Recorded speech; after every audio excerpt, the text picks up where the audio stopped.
झारखंड में बीते कुछ वर्षों से ईडी और आयकर विभाग की छापेमारी ने राजनीतिक और प्रशासनिक स्तर पर गहरा प्रभाव डाला है। क्या नेता मंत्री, क्या आईएएस अधिकारी और क्या उद्योगपति, एजेंसियों की ये गाज सब पर गिरी है।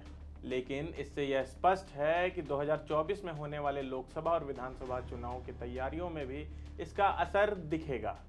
एक तरफ मुख्यमंत्री हेमंत सोरेन और बाबूलाल मरांडी जनता के बीच अपनी पकड़ को मजबूत बनाने के लिए प्रदेश में यात्राएं कर रहे हैं, वहीं दूसरी तरफ केंद्रीय एजेंसियां भी राज्य में फिर से सक्रिय हो गई हैं, जिससे राजनीतिक स्तर पर गहरा प्रभाव पैदा हो सकता है। बीते दिनों झारखंड में केंद्रीय एजेंसियों द्वारा 3 बड़ी कार्रवाई की गई है, जिसमें सबसे बड़ा नाम कांग्रेस राज्यसभा सांसद धीरज साहू का है, दूसरा नाम वहीं राज्य के बड़े कारोबारी आरसी रुंगटा का है और तीसरा नाम सीएम हेमंत सोरेन के विधायक प्रतिनिधि पंकज मिश्रा का है।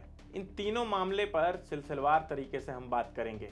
नमस्कार, मैं आसिफ असरार और आप देख रहे हैं द फोर्थ पिलर .न्यूज। सबसे पहले शुरू करते हैं कांग्रेस राज्यसभा सांसद धीरज साहू से। आयकर विभाग की छापेमारी में राज्यसभा सांसद धीरज साहू की बौद्ध डिस्टिलरी प्राइवेट लिमिटेड व्यापारिक समूह के ठिकानों पर नोटों से भरी 30 बड़ी अलमारियां मिली हैं। इतनी ज्यादा नकदी मिलने की सूचना पर हैदराबाद के डीजी इन्वेस्टिगेशन संजय बहादुर भी ओडिशा पहुंचे। साथ ही ओडिशा के भी बड़े आयकर अधिकारी ठिकानों पर कैंप कर रहे हैं।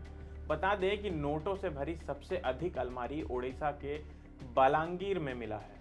विभागीय अधिकारियों के अनुसार कानूनी तौर पर जब्त की जाने वाली राशि में यह देश की सबसे ज्यादा नकदी हो सकती है। इससे पहले बुधवार को छापेमारी के दौरान अलमारियों से मिले नोटों की गिनती मशीनों के जरिए शुरू हुई थी। मशीनों की क्षमता कम थी, इसलिए 50 करोड़ रुपए तक की गिनती के बाद बैंक के अधिकारियों ने नोटों की गिनती रोक दी। स्थिति को देखते हुए भुवनेश्वर और हैदराबाद से हवाई जहाज के माध्यम से नोट गिनने वाली बड़ी मशीनें मंगाई गईं और फिर गिनती को शुरू किया गया।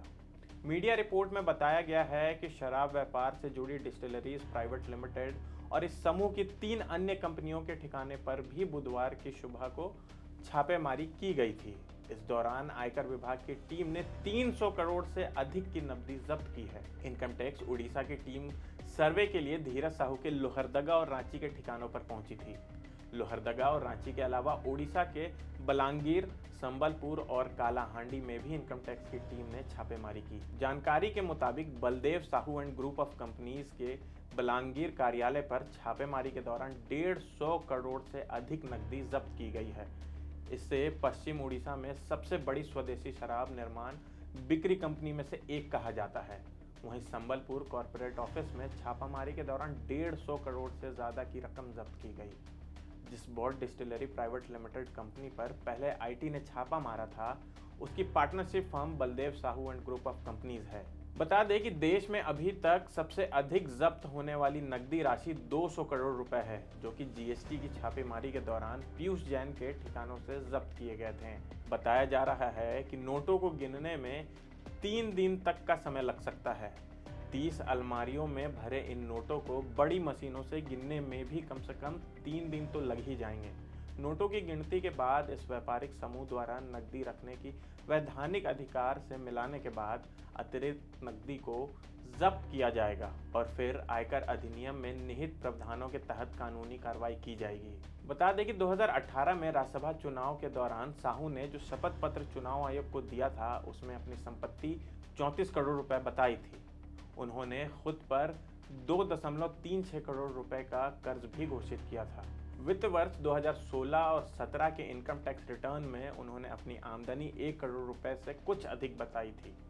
वहीं दूसरा मामला झारखंड के बड़े कारोबारी आरसी रुंगटा से जुड़ा है। कारोबारी आरसी रुंगटा के ठिकाने पर भी इनकम टैक्स की टीम ने गुरुवार को 7 दिसंबर को सुबह सुबह छापेमारी की। रुंगटा के यहाँ टैक्स चोरी के मामले में छापेमारी की गई थी। सबसे पहले आयकर विभाग की टीम ने रुंगटा के रामगढ़ जिले स्थित प्लांट और आवास सह कार्यालय पर छापेमारी की। रुंगटा के जिन 3 फैक्ट्रियों में छापेमारी की गई है, उनमें एक बड़का काना के हेहल में है, दूसरा अरगड्डा में और तीसरा कुज्जू ओपी में है।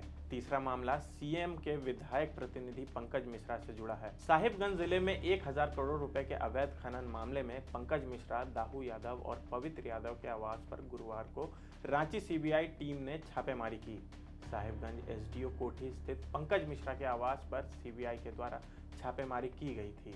आपको बता दें कि अवैध खनन की सीबीआई जांच रोकने के लिए पंकज मिश्रा द्वारा सुप्रीम कोर्ट में दायर याचिका पिछले दिनों खारिज कर दी गई थी। फिलहाल इस वीडियो में इतना ही। आप देख रहे थे thefourthpillar.news। अगर आप चाहते हैं कि हमारे वीडियोस का नोटिफिकेशन आपको बिना देरी के मिलता रहे तो आप इस चैनल को फॉलो और सब्सक्राइब जरूर कर लें। बाकी आप हमारे काम को लेकर कोई सुझाव हमें देना चाहते हो तो कमेंट बॉक्स में आप सादर आमंत्रित हैं। इसके अलावा हमारे वीडियोस आपको अलग अलग ठिकानों जैसे फेसबुक, इंस्टाग्राम, ट्विटर पर भी देखने को मिलेंगे, जिसके लिंक डिस्क्रिप्शन में डाल दिए गए हैं। शुक्रिया।